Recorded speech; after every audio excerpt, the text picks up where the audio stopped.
ख़ासि। जी नाज़रीन, हिन वक़्तु मां मौजूदु आहियां शेरटन जाम मोहम्मद हाई स्कूल में ऐं हितां जे माण्हुनि जो अचो त हिननि खां पुछूं त हिन जो मज़ीद चवणु छा आहे। जीअं त सुबुह 7 लॻे खां वठी ही तमामु सवनि जी तादाद में असांजा मारूड़ा माण्हू आयल। अचो त हिननि खां पुछूं त जीअं कफ़ालत प्रोग्राम हली रहियो आहे, अचो त हिननि खां पुछूं त हिननि खे छा पैसा मिलिया आहिनि या न। वधीक हिननि सां ॻाल्हि ॿोल कयूं।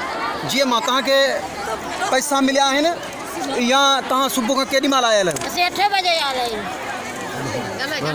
8 बजे आयल आहियूं। पोइ पैसा तव्हांखे अञा न आहिनि मिलिया? अञा कुझु बि कोन मिलियो आहे।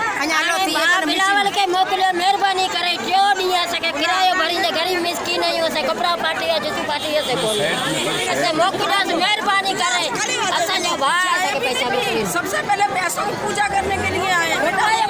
जो घटिजे न घटे आगे बैठे हुए मासूम बच्चों यतीमों को लेकर इधर हाल हो रहा है। अमा जेकर अञा ताईं तव्हांखे पैसा ई न आहिनि मिलिया त पोइ उन्हनि कटौती कीअं कई आहे? कटौती कीअं कई आहे?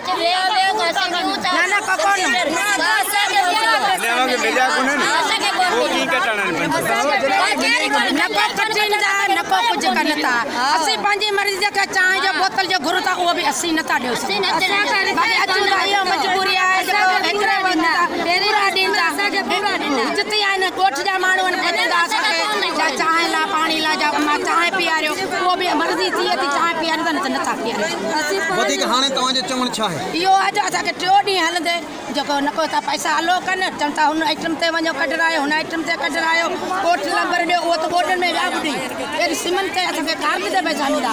हाणे त वरी कंहिं सनाटी कार्ड जा नंबर ॾियो, मोबाइल नंबर ॾियो। असां किथां आया जेको नंबर ॾियो मोबाइल ऐं असांखे वरी कई बचनि हाणे कंहिं ग़रीबनि वटि ॿोॾनि में रुली बि विया आहिनि, जेके पर्चा कोठ नंबर रुली विया आहिनि। हाणे हुन शिकायत पिया कनि। असांखे पंहिंजे जेको कार्ड ते पहिरीं पैसा मिलनि था उते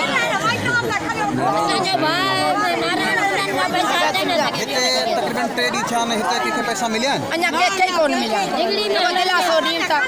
डिगड़ी में बि कोन मिलिया आहिनि, कोन मिलिया आहिनि।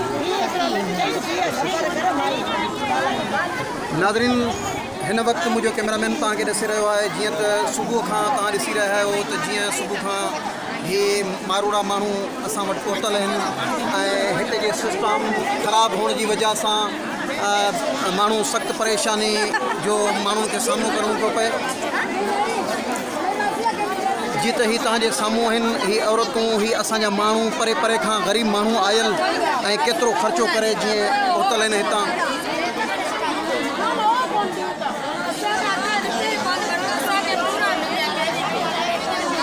सोच टीवी का गाइड सैयद अली हसन शाह, मिरपुर ख़ास, अल्लाह निगहबान।